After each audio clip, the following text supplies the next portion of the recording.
Assalamualaikum warahmatullahi wabarakatuh. Bismillah, alhamdulillah, wassalatu wassalamu ala rasulillah wa ala alihi wa sahbihi wa man sara ala nahjihi bi ihsanin ila yaumidin wa ba'd. Saudaraku yang semoga Allah muliakan, tidak ada kata yang pantas untuk kita ucapkan pada kesempatan kali ini kecuali bersyukur kepada Allah Subhanahu wa taala atas segala nikmat dan karunia Allah berikan kepada kita, sebagaimana salawat beriring salam semoga senantiasa tercurahkan kepada junjungan kita, Rasul kita Muhammadin sallallahu alaihi wasallam beserta para keluarga, para sahabat dan orang-orang yang istiqomah berjalan di bawah naungan sunnah beliau sampai hari kiamat kelak. Saudaraku yang semoga Allah muliakan, kita meminta kepada Allah ilmu yang bermanfaat dan kita meminta perlindungan kepada Allah Subhanahu wa taala dari ilmu yang tidak bermanfaat. Allahumma inna nas'aluka ilman nafi'a wa na'udzubika min ilmin la yanfa'. Dan saudaraku yang semoga Allah muliakan, semoga Allah memberikan taufik dan hidayahnya kepada kita sehingga kita bisa menambah ilmu kita, menambah iman kita, menambah ketakwaan kita, menambah kesolehan kita, dan semua itu berkat taufik dan hidayah dari Allah Subhanahu wa taala.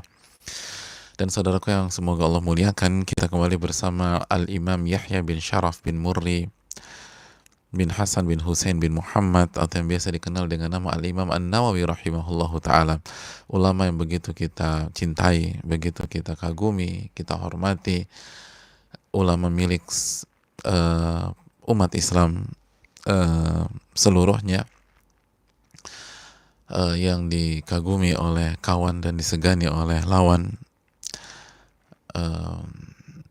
Al-Imam An-Nawawi rahimahullahu ta'ala bersama kitabnya yang sangat fenomenal, kitab Riyadhus Shalihin, taman orang-orang yang soleh, kitab yang dengan izin Allah merubah wajah dunia menjadi lebih beriman, lebih bertakwa, lebih beradab, lebih bermartabat, lebih menjunjung tinggi akhlakul karimah tanpa mengenyampingkan akidah yang sahihah.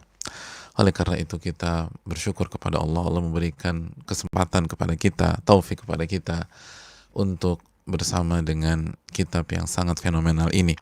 Dan kita bersama dengan kisah yang sangat luar biasa, kisah yang sangat unik karena pahlawannya, karena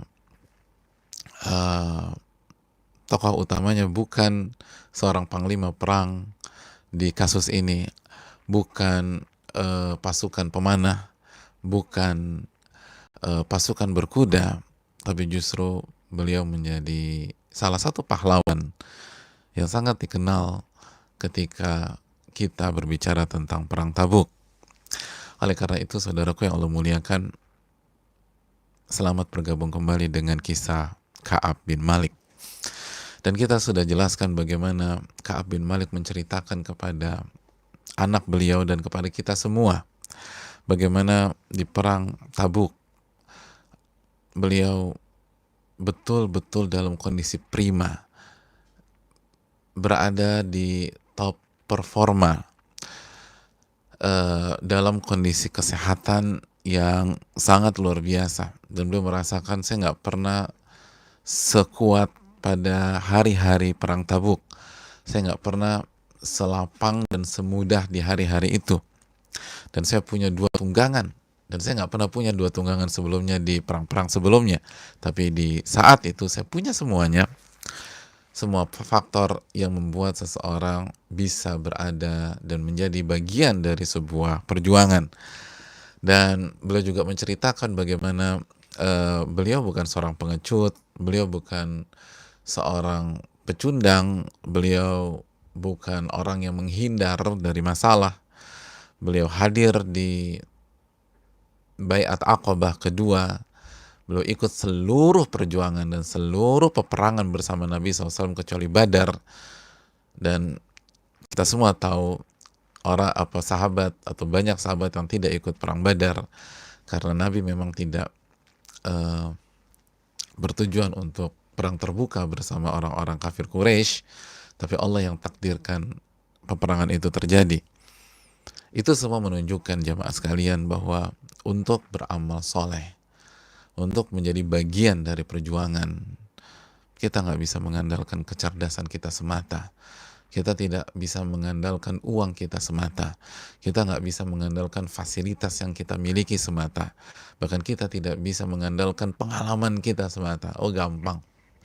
Kayak Ramadan kemarin. Kalau kita hanya mengandalkan pengalaman kita di Ramadan tahun lalu, 2 tahun lalu, 3 tahun lalu, saya rasa kita akan menjalani hari-hari Ramadan yang eh, tidak maksimal dan bermasalah. Semua itu bermula dari taufik dari Allah Subhanahu wa taala. Faktor utama kesuksesan kita adalah hidayah dari Allah Subhanahu wa taala, petunjuk dari Allah Subhanahu wa taala, kekuatan dari Allah Subhanahu wa taala, pertolongan dari Allah Subhanahu wa taala. Oleh karena itu konsep yang menjadi DNA setiap Muslim dan orang-orang beriman adalah iyyaka na'budu wa iyyaka nasta'in. Hanya kepada Engkau kami beribadah dan hanya kepada Engkau kami meminta pertolongan. Sebuah ayat yang kita harus baca minimum 17 kali dalam sehari. Iyyaka na'budu wa iyyaka nasta'in. Karena Nabi SAW bersabda, la salata liman lam yaqra' bifatihatil kitab. Tidak ada salat yang sah bagi yang tidak membaca surat Al-Fatihah. Dan ayat di dalam surat Al-Fatihah yang begitu luar biasa. Yang kata Al-Imam Hasan Al-Basri, barang siapa yang mengamalkan ayat ini, maka ia telah mengamalkan seluruh kitab-kitab suci sebelumnya. Dan ayat itu adalah iyyaka na'budu wa iyyaka nasta'in. Hanya kepada Engkau kami beribadah dan hanya kepada Engkau kami meminta pertolongan. Sebagaimana jamaah sekalian, apabila seseorang ingin istiqomah pasca Ramadan, ingin bertahan di bulan Syawal, maka dia harus meminta pertolongan kepada Allah. Dia nggak boleh hanya mengandalkan performa gemilangnya di Ramadan. Dia nggak boleh hanya mengandalkan performa puncaknya di 10 hari terakhir di bulan Ramadan. Kalau dia hanya mengandalkan itu, maka siap-siap dia bermasalah di hari-hari ini. Kita membutuhkan taufik dari Allah. Kita membutuhkan pertolongan dari Allah. Kita membutuhkan hidayah dari Allah Subhanahu wa ta'ala. Ini yang menjadi pelajaran besar pada pertemuan yang lalu. Hadirin Allah muliakan. Mari kita lanjutkan testimoni dari Ka'ab bin Malik radhiyallahu taala anhu. Kisah yang begitu luar biasa dan langsung diceritakan oleh sang pemilik kisah, Ka'ab radhiyallahu taala anhu. Hadirin Allah muliakan. Ka'ab melanjutkan cerita beliau. Setelah beliau menceritakan, saya punya 2 tunggangan loh. Saya punya 2 tunggangan. Apa yang beliau sampaikan, hadirin Allah muliakan. Mari kita lanjutkan cerita kita tersebut. Ka'ab mengatakan kepada kita, agar kita mendapatkan pelajaran dari ceritanya, walam yakun Rasulullah SAW yuridu ghazwatan illa warra bighairiha hatta kanat tilkal ghazwah. Nabi kita Sallallahu Alaihi Wasallam apabila ingin melakukan peperangan, maka beliau akan mengaburkan lokasi peperangan hatta kana tilkal ghazwah,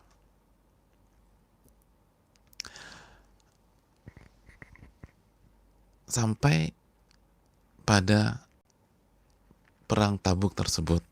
Artinya di perang Tabuk Nabi SAW sampaikan apa adanya.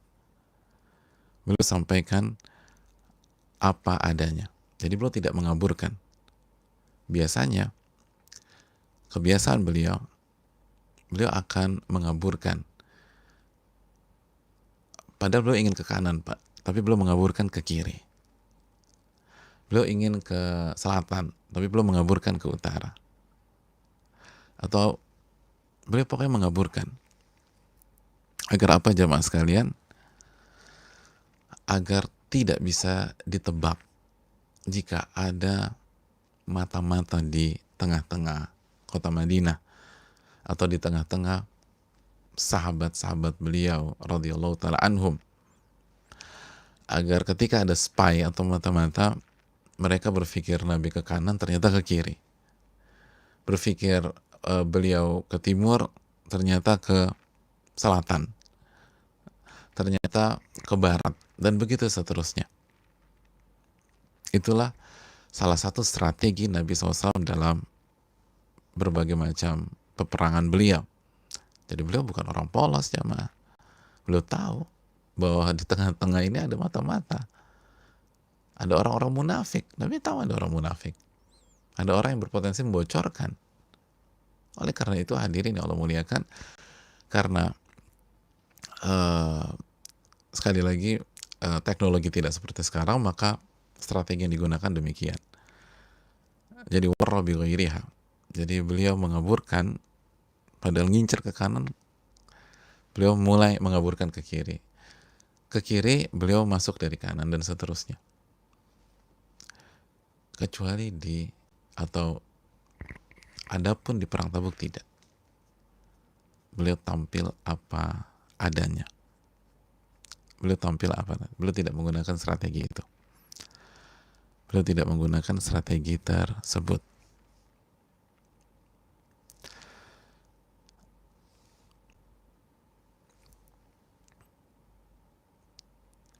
Dan ini menarik, jemaah.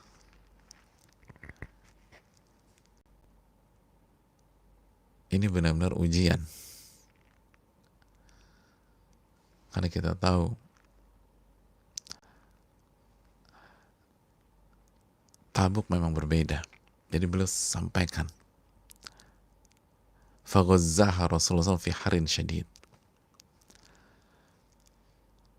Lalu Ka'ab mengatakan, dan pada saat itu Nabi berjuang, berperang, atau dalam perang Tabuk itu fi harin syadid. Kondisinya di kondisi panas luar biasa.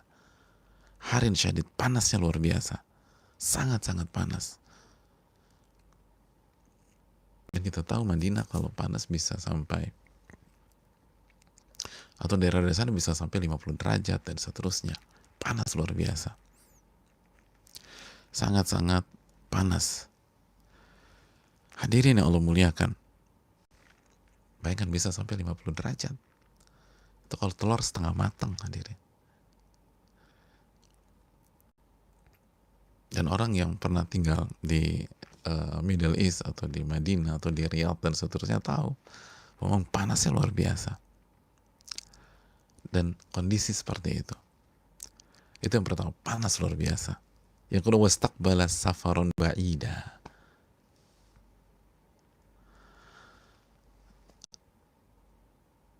Dan yang harus dihadapi adalah safar yang sangat jauh.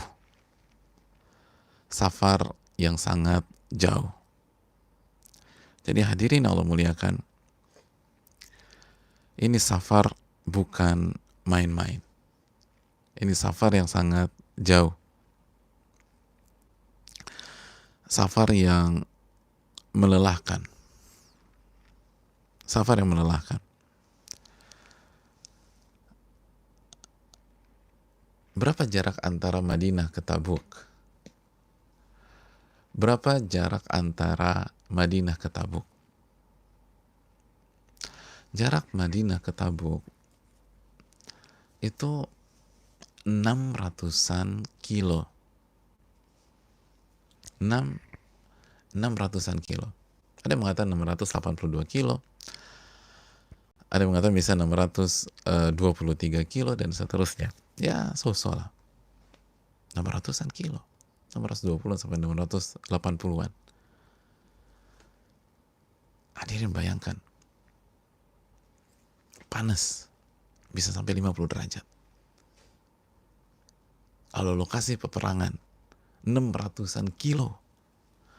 600-an kilo. Berarti Jakarta mana? Kalau Pulau Jawa. Itu bisa Jakarta Nganjuk. Jakarta Nganjuk itu berapa? 675 kilo. Atau Jakarta Ponorogo. Yang orang Ponorogo itu bisa sampai 665 kilo. Atau Jakarta Bojonegoro. Jakarta Bojonegoro itu 681 kilo kurang lebih. Bayangin, Jakarta Nganjuk, terus Ponorogo, terus Bojonegoro. Ini Jakarta Jawa Timur, Bojonegoro Jawa Timur kan. Anda bayangin ke Bojonegoro atau ke Nganjuk atau ke Ponorogo di suhu 50 derajat. Nggak jelas. Nggak ada Boeing, nggak ada Airbus, nggak ada Sukhoi, nggak ada Shinkansen, nggak ada bahkan kereta ala vintage juga nggak ada bus, nggak ada AC.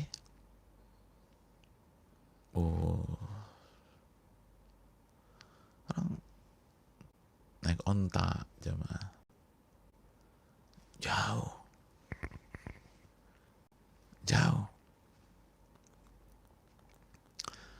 Ini luar biasa, kondisi 50 derajat. Dan safaron ba'idah, safar yang sangat jauh. Dan medan yang ditempuh mafaza. Mafaza itu gurun pasir yang jarang ada air, yang sulit mendapatkan dan menemukan air. Gurun pasir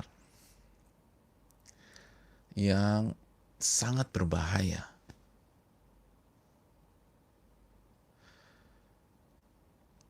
Yakhafu fihal halak. Itu medan yang sangat ditakutkan oleh orang-orang yang safar pada saat itu. Orang-orang yang melakukan perjalanan jauh, pedagang.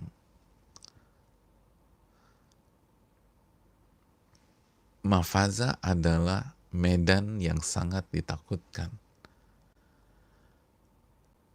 Medan yang bisa membunuh. Kok Medan terus Pak Ustadz? Jakartanya kapan? Loh, ini bukan kota Medan. Maksudnya ini padang pasir Medan gitu ya. Medan perjalanan, padang pasir yang bisa mencelakakan banyak orang yang melintasi medan tersebut. Mafaza. Sebagian ulama mengatakan bahwa dinamakan mafaza jika dua malam tidak ada air. Tapi kalau satu hari satu malam masih nggak ada airnya, cuma satu hari satu malam, itu belum mafaza. Tapi kalau udah 2 hari, itu mafaza. Ya kan, dua hari jalan nggak ada air sama sekali, bayangin. Dan trek sulit, medannya susah. Itu menakutkan.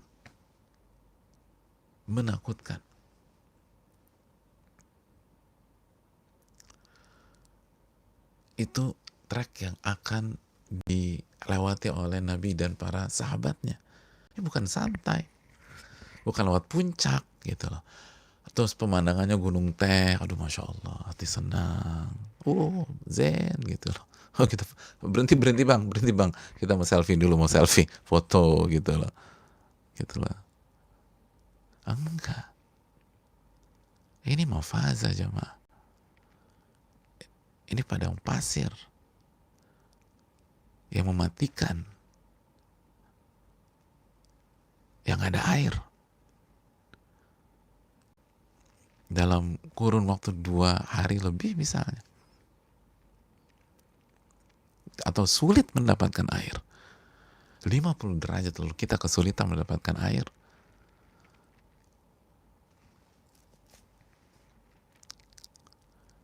Tapi menariknya jemaah sekalian, mungkin yang belajar bahasa Arab bertanya, mungkin ya, kalau nggak masalah juga. Tapi intinya, kenapa dinamakan mafaza? Padahal kan faza, fauzan itu bisa bermakna pemenang, juara satu. Dalam bahasa Arabnya faiz awal. Kata para ulama jemaah sekalian yang Allah muliakan, padang pasir semengerikan itu dinamakan mafaza, itu tafaulan, itu sebuah cara membangun optimisme untuk bisa selamat melintasi trek tersebut atau melintasi padang pasir itu. Jadi barang siapa yang berhasil melintasi padang pasir yang mengerikan tersebut, maka dia juara, dia faiz gitu loh. Dia faiz, dia mafaza. Jadi orang di saat kondisi sesulit apapun, maka dia akan berusaha berjuang. Kenapa? Karena kalau begitu, kalau saya berhasil, saya juara. Begitu saya berhasil, saya juara. Begitu saya berhasil, saya juara.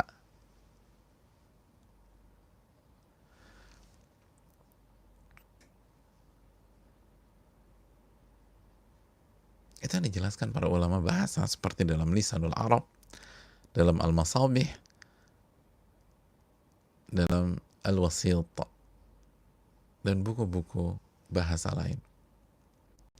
Asik ya. Jadi orang Arab itu punya jiwa optimis yang besar. Jadi salah satunya disimbolkan dengan nama. Jadi kalau ngeliat sulit, mafaza. Biar apa? Biar semangat juang. Kalau udah dinamakan ini gurun kematian, ya susah. Aduh, kayak gue mati di sini nih. Kenapa ini gurun kematian? Ya wajar dong gue mati. Tapi nggak mafaza. Kalau lo bisa ngelewatin, lo juara. Bukan tertantang, gue harus juara nih, gue harus juara, insya Allah gitu, masya Allah. Jadi ada spirit, jadi sama seperti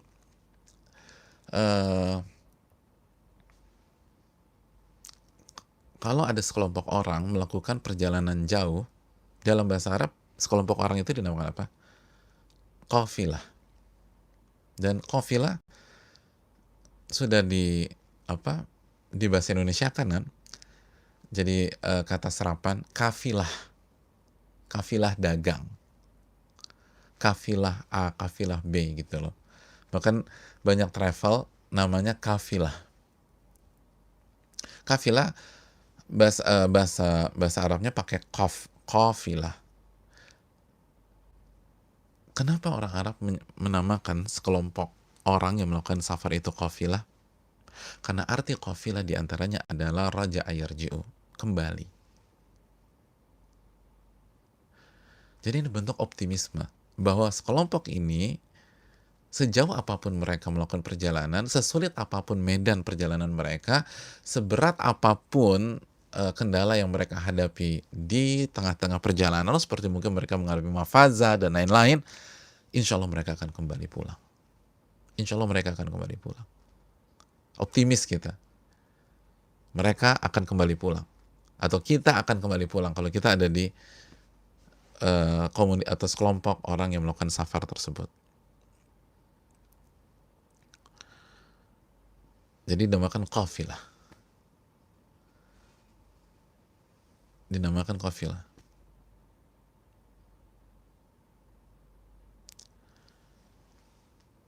Gitu. Coba kalau dinamakan one way ticket, udah nggak balik, udah mati, udah nangis dan segala macam. Kenapa? Namanya one way ticket. Enggak, ini bukan one way ticket, ini qafilah. Insya Allah dia balik lagi. Insya Allah dia akan balik lagi. Jadi sekilas info saja sebelum kita lanjutkan. Nabi SAW yu'jibunil fa'lu. Nabi suka optimisme. Dan ini sengaja saya ingin tekankan sedikit, apalagi dalam kondisi seperti ini. Kita masih pandemi loh. Dan banyak orang susah. Dan mungkin kita salah satunya. Banyak orang dapat kendala. Optimis. Paling nggak kita nggak ada di gurun pasir. Yang untuk mendapatkan air butuh 2 atau lebih, atau 2 hari atau lebih. Seperti mafaza. Menghadapi gurun pasir itu saja, mereka itu terbiasa optimis. Makanya dinamakan mafaza. Barang siapa yang bisa melalui ini, juara dia. Harusnya kan kita optimis juga. Barang siapa yang bisa melewati pandemi ini, sampai insya Allah selesai, dia juara. Dia kuat. Jadi orang terpacu, gue harus jadi orang kuat, gue harus jadi orang kuat, gue harus jadi kuat, insya Allah ta'ala. Jadi harus dibangun. Jangan, aduh nggak bisa, aduh mati gue, udah berantakan semua. Bisnis gue hancur. Lo jangan. Ana inna dhanni abdi bi, aku ini tergantung prasangka hambaku kepada diriku, kata Allah. In khairan fa khairun wa in syarran fa syarr. Kalau baik maka insya Allah jadi baik, kalau buruk maka kejadian buruk. Harus optimis. Ini mereka yang optimis. Orang Arab dulu jahiliyah optimis. Menghadapi gurun pasir yang begitu menakutkan, itu mereka membangun nama mafaza. Mafaza. Juara kita. Kalau ngelewatin ini, juara. Kalau bisa bertahan, Anda juara. Ini jalan kejuaraan. Kalau lewat, Anda akan juara. Nggak dibawa ke atmosfer negatif, atmosfer kekalahan, atmosfer kematian. Dan mereka tahu ini berat. Ini trek sulit. Ini medan yang penuh dengan aral dan rintangan. Tapi mereka optimis. Maaf aja, seperti kopi lah tadi. Ini pelajaran bagi kita, jemaah. Jangan pernah kehilangan harapan. Jangan pernah kehilangan optimisme. Harus yakin, innallaha ma'ana. Allah akan bantu kita. Kalau kita jujur sama Allah Subhanahu wa taala. Kalau kita beribadah kepada Allah, kalau kita tetap sujud kepada Allah. Ramadan udah berakhir, Anda tetap sujud kepada Allah. Allah akan bantu insya Allah.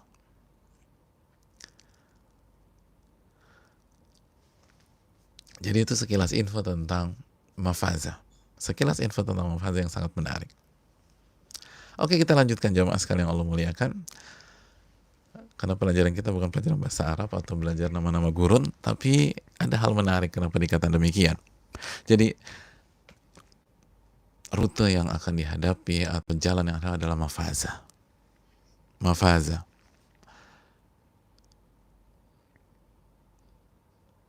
Hadirin yang Allah muliakan, berhenti sampai di situ enggak. Kalau tadi kita bicara, kalau dari Jakarta ya, kalau kita ke Nganjuk atau Bojonegoro atau tadi Ponorogo, 600-an kilo, udah letih, lelah, capek. Misalnya setiap tahun kita mudik gitu ya, naik motor gitu capek ya, biasanya kalau tahun-tahun lalu. Hadirin Allah muliakan, begitu sampai Nganjuk, begitu sampai Bojonegoro, begitu sampai Ponorogo, yang kita temui apa sih? Keluarga kita, orang tua,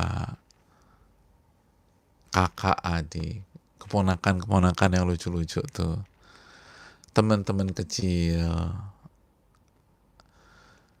teman-teman lama kita, mungkin teman SD, SMP atau SMA, karena setelah SMA baru kita merantau ke Jakarta atau kuliah di luar kampung kita. Hadirin yang Allah muliakan,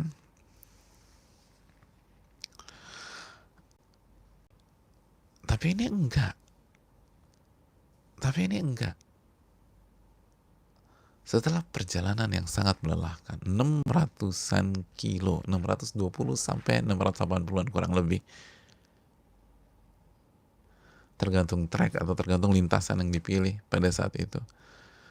Lalu setelah menghadapi panasnya matahari, bisa sampai 50 derajatan, lalu kondisi jalan yang mematikan, muhlikah, yang mematikan, bukan jalan tol.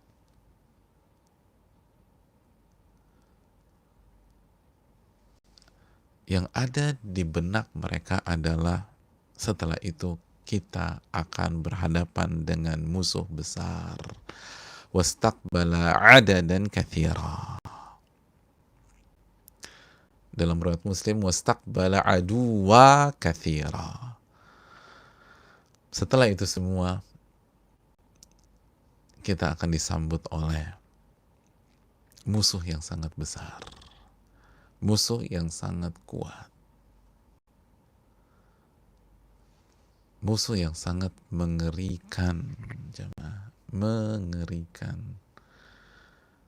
Karena musuh itu bernama Romawi, Herakl, dan pendukung-pendukungnya dari beberapa suku Arab. Hadirin yang Allah muliakan, dan tidak tanggung-tanggung jumlah pasukan mereka kurang lebih 40.000 pasukan. 40.000 pasukan. Hadirin yang Allah muliakan, 40.000 pasukan. Setelah berhasil melewati Mafaza, alih-alih juara, harus ketemu 40.000 pasukan Romawi. Berat. Setelah dibakar oleh suhu 50-an derajat, menempuh perjalanan berhari-hari, bisa semingguan pada saat itu, atau lebih. Kita tuh pengen relax. Kalau kita jalan tuh udah sampai mau tidur dulu sebentar ya. Kalau nggak ada saudara, pokoknya sampai sana kita cari hotel, kita check in dulu. Atau ketika kita traveling, landing, ditawarin sama ini, gimana nih, mau langsung jalan city tour atau ke hotel? Sebagian orang hotel. Kenapa? Mau check in dulu. Aku mau check in, mau mandi, mau rebahan sedikit, ya mungkin nanti siangan ya kita baru aktivitas. Oke, nggak ada masalah. Oke, masuk hotel, istirahat. Ini enggak. Setelah 600-an kilo, setelah Mafaza, setelah dibakar sinar matahari 50-an derajat, musuh yang dihadapi adalah Romawi. Dan siapa yang tidak tahu Heraklius pada saat itu? Hadirin yang Allah muliakan. Dan kita tahu bahwa mereka adalah kekuatan besar dunia. Ini bukan seperti yang sebelum-sebelumnya. Nabi berhadapan dengan Quraisy, berhadapan dengan Quraisy, berhadapan dengan Quraisy. Di Uhud berhadapan dengan Abu Sufyan, atau perang sebelumnya berhadapan dengan Thaqif, Taif, atau Hunain, atau ketika mengepung Khaybar. Ini beda. Ini berbeda. Ini berbeda. Ini musuh yang ditakutkan dunia. Heraklius.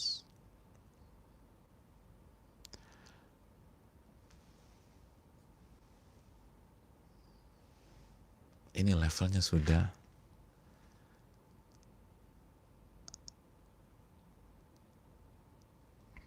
atau kekuatan superpower dunia di saat itu. Oh jamaah, ini nggak main-main. Ini menakutkan seluruh orang yang tidak punya iman yang kuat. Ini benar-benar berbeda. Kalau di Uhud saja, Uhud yang dihadapi Abu Sufyan, yang dihadapi kurang lebih 3.000 pasukan. Itu orang-orang munafik bisa walk out di last minute. Ini yang dihadapi 40.000 pasukan. 40.000. Kekuatan yang besar, dan 40.000 itu adalah kekuatan luar biasa. Karena dulu petanya adalah Romawi Persia. Romawi Persia. Itu kekuatan besar dunia pada saat itu.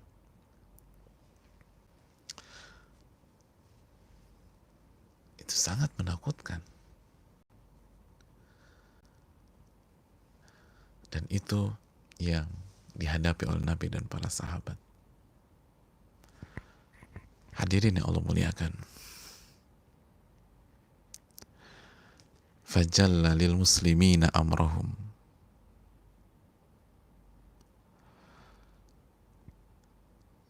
Liyata'ahabu uhbata ghazwihim fa akhbarahum biwajhihim alladhi yurid.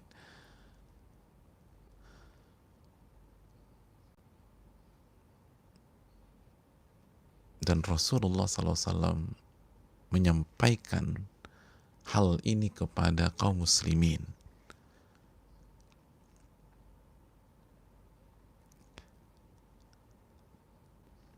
Memotivasi mereka, membakar semangat mereka, menjadikan hal ini perkara besar, agar mereka melakukan sebuah persiapan matang. Dan Rasul SAW langsung menyampaikan ini di depan wajah-wajah para sahabat. Apa yang beliau inginkan? Beliau terang-terang bilang, kita akan ke Tabuk. Kita akan berhadapan dengan Romawi. Dan jumlah mereka sangat besar. Clear. Kita akan ke utara, karena Tabuk di utara. Ingat, di sebelum-sebelumnya kalau mau ke utara mungkin ke timur dulu, atau ke barat dulu, atau bahkan selatan, lalu nanti arah-arahnya ke utara. Tapi ini enggak, kita akan ke utara, kita akan ke Tabuk. Dan Tabuk perbatasan atau mendekati perbatasan Yordania dan Saudi pada saat ini.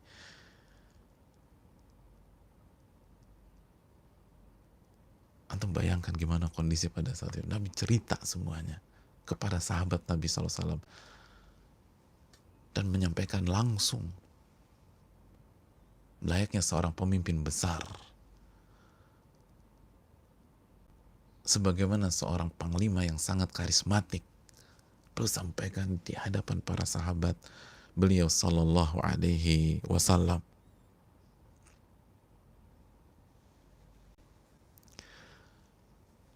Maka semangat para sahabat benar-benar membuncah pada saat itu.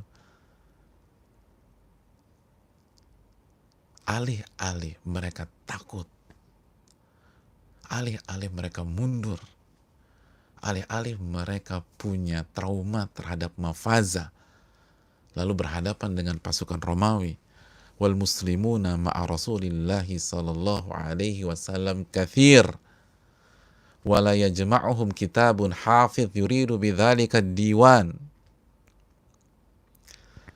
Dan pada saat itu kata Ka'ab bercerita kepada anaknya dan kepada kita semua, umat Islam atau kaum muslimin, para sahabat Nabi Sallallahu Alaihi Wasallam, itu semua bersama Nabi Sallallahu Alaihi Wasallam. Mereka bersama Nabi SAW. Dan saking banyaknya jumlah mereka, kata Ka'ab, itu tidak bisa tercatat oleh diwan, buku yang mendata jumlah pasukan. Karena maksud Ka'ab saking banyaknya. Bahkan kata faqala rajulun yuridu an yataghayyab illa dhanna anna dzalika sayakhfa bihi ma lam yanzil fihi wahyun min Allah.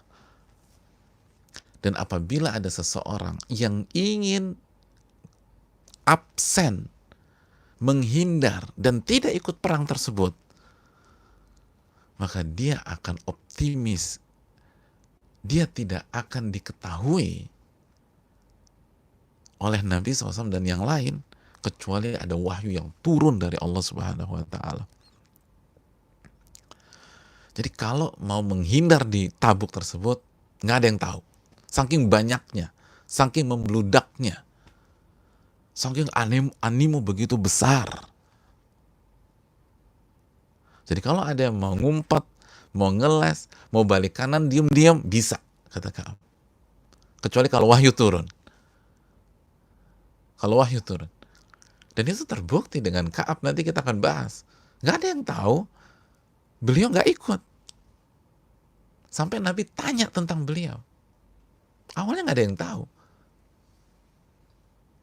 Kan nanti kita akan jelas, mana Ka'ab? Nabi pikir Ka'ab ada. Jadi benar kata Ka'ab bin Malik. Ini luar biasa. Semua antusias, semua semangat, semua ingin bersama Nabi SAW. Dan kita tahu bagaimana Allah menceritakan surat At-Taubah 92 yang sudah kita bahas. Bukan hanya punya uang, bukan yang hanya punya persenjataan lengkap, bukan yang hanya punya tunggangan. Orang-orang miskin yang nggak punya apa-apa, itu datang kepada Nabi SAW merengek agar Nabi SAW membawa mereka untuk berjuang bersama beliau Sallallahu Alaihi Wasallam. Sampai Allah menenangkan hati orang-orang yang galau tidak bisa ikut berjuang bersama Nabi SAW. Apa kata Allah Subhanahu wa taala dalam surat At-Taubah 92? Wala 'alal ladzina idza ma atauka litahmilahum. Dan tidak ada dosa, tidak ada hukuman, tidak ada celaan bagi orang-orang yang mendatangi engkau wahai Muhammad untuk meminta dan memohon agar engkau membawa mereka dalam perjuangan tersebut. Lalu engkau mengatakan qul la ajidu ma ahmilukum alaih. Mohon maaf, saya nggak punya dana lagi, saya nggak punya kendaraan untuk membawa kalian. Dana terbatas. Tawallaw a'yunuhum tafidhu minad dam'i hazanan alla yajidu ma yunfiqun. Maka mereka pulang ke rumah mereka menangis. Karena mereka nggak punya dana untuk perjuangan tersebut.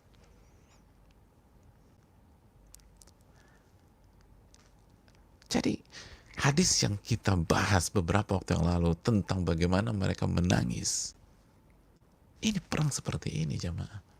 Ini perjuangan seperti ini. Perjuangan menghadapi mafaza. Jadi mafaza, sebelum ketemu dengan 40.000 pasukan Romawi, itu kan ada di benak mereka kan. Yang ada di benak mereka, kita akan ketemu 40 ribuan pasukan Romawi.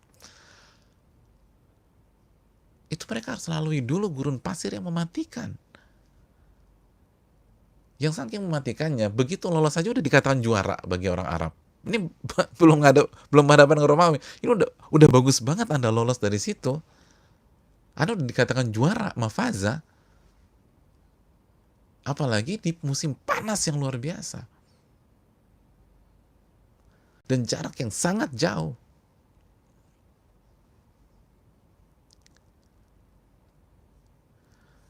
Tapi lihat bagaimana sahabat Nabi SAW. Kata Ka'ab, wah antusias, semangat. Optimis.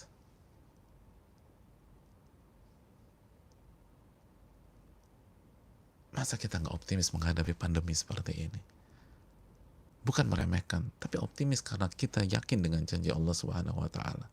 Mereka optimis. Dan hal-hal yang bisa membawa ke negatif diganti ke positif. Mafaza.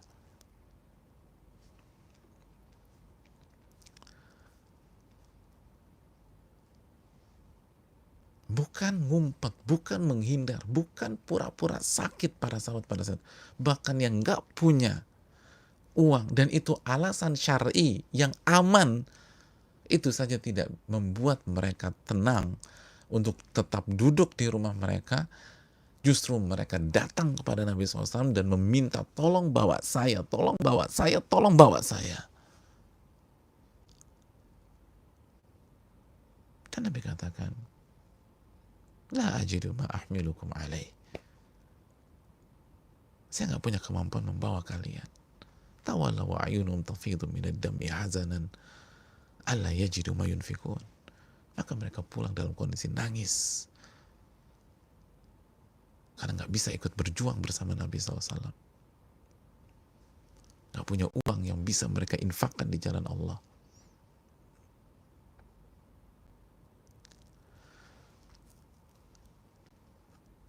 Hadirin yang Allah muliakan,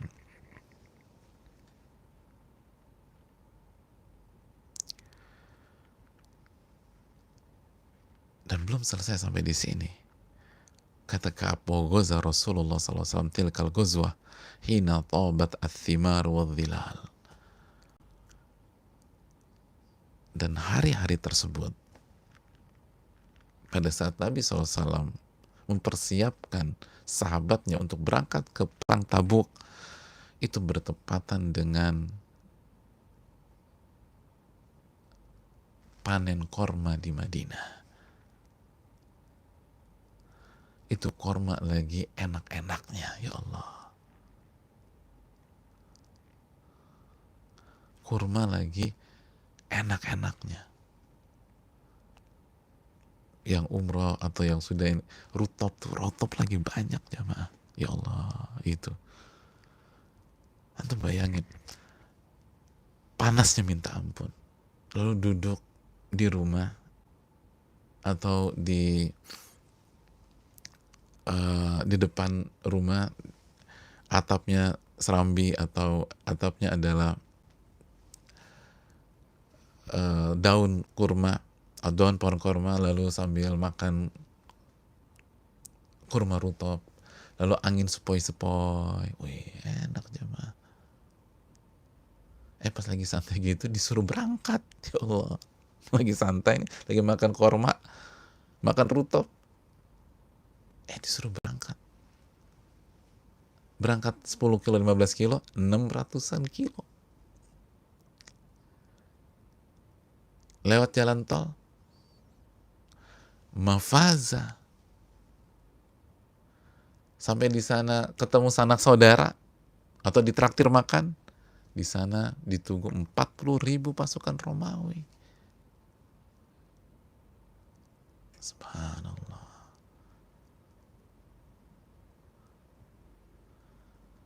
Dan bisa bertepatan seperti itu. Bisa bertepatan seperti itu. Madinah lagi enak-enaknya untuk santai, untuk tenang di rumah, untuk istirahat, untuk menikmati korma tersebut. Tapi di saat itulah seruan perjuangan memanggil.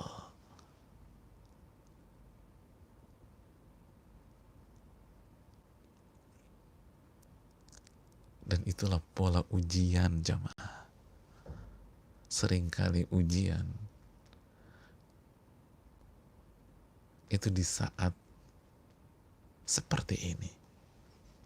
Di saat kita lagi enak-enaknya, lagi santai-santainya, lagi berada di zona aman kita, tiba-tiba diminta keluar dari zona tersebut. Berani nggak keluar dari zona itu?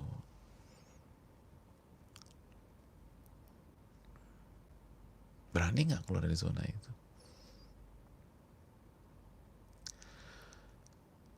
Waktu lagi nggak ada duit, nggak ada apa, belum dapat hidayah jamaah, nggak ngerti apa-apa, akhirnya ngerintis sebuah usaha atau diterima oleh sebuah pihak, dan ternyata itu haram semua di sana, dan kita nggak ngerti ini. Dan dulu belum kenal duit gitu loh, misalnya belum kenal duit,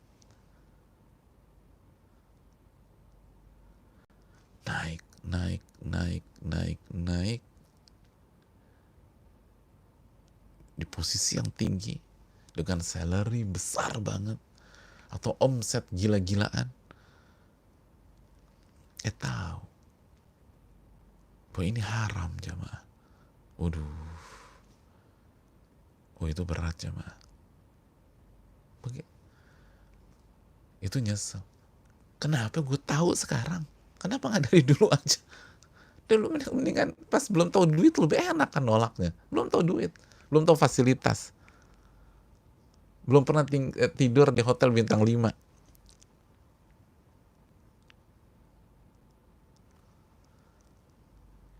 Belum merasakan enaknya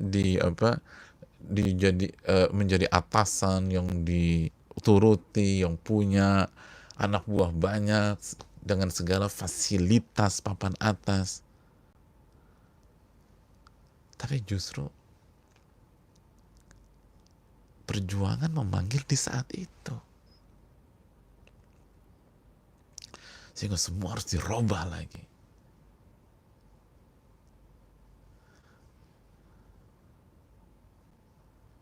Semua harus dirubah lagi. Atau misalnya dulu waktu belum kenal perempuan, nggak ngerti apa-apa, tiba-tiba ketemu, udah berhubungan yang sangat langgeng, dapat hidayah,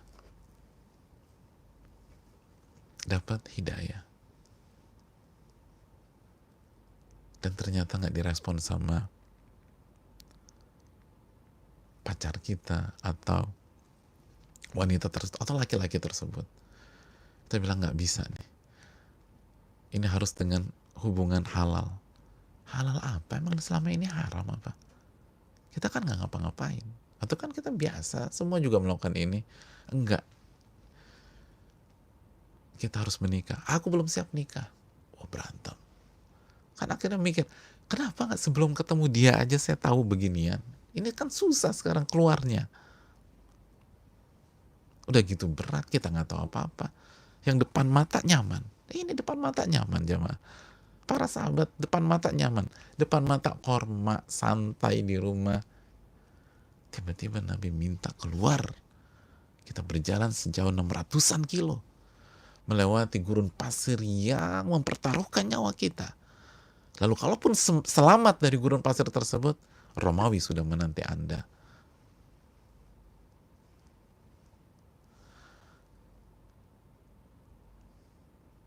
Hadirin yang Allah muliakan, kalau kita mengalami hal tersebut, ini pola lama jamaah. Kita bukan orang pertama yang diuji seperti itu. Para sahabat Nabi sudah diuji dengan cara seperti itu, dan lebih tinggi lagi stadiumnya. Dan mereka memilih jalan perjuangan, berjuang bersama Nabi Shallallahu Alaihi Wasallam. Mereka memilih keluar dari zona aman dan bersama Nabi kita Shallallahu Alaihi Wasallam.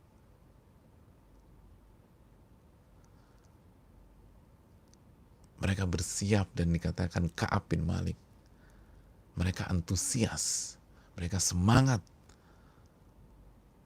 Bahkan yang tidak punya apa-apa pun mengemis kepada Rasul SAW untuk diikut sertakan.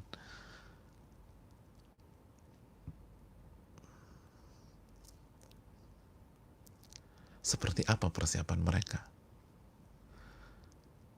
Dan apa persiapan Ka'ab bin Malik? Insya Allah kita akan bahas di pertemuan yang berikutnya, insya Allah ta'ala. Ini yang bisa disampaikan. Semoga bermanfaat. Wassalamualaikum warahmatullahi wabarakatuh. Subhanakallahumma wa bihamdika asyhadu an la ilaha illa anta astaghfiruka wa atubu ilaik. Assalamualaikum warahmatullahi wabarakatuh.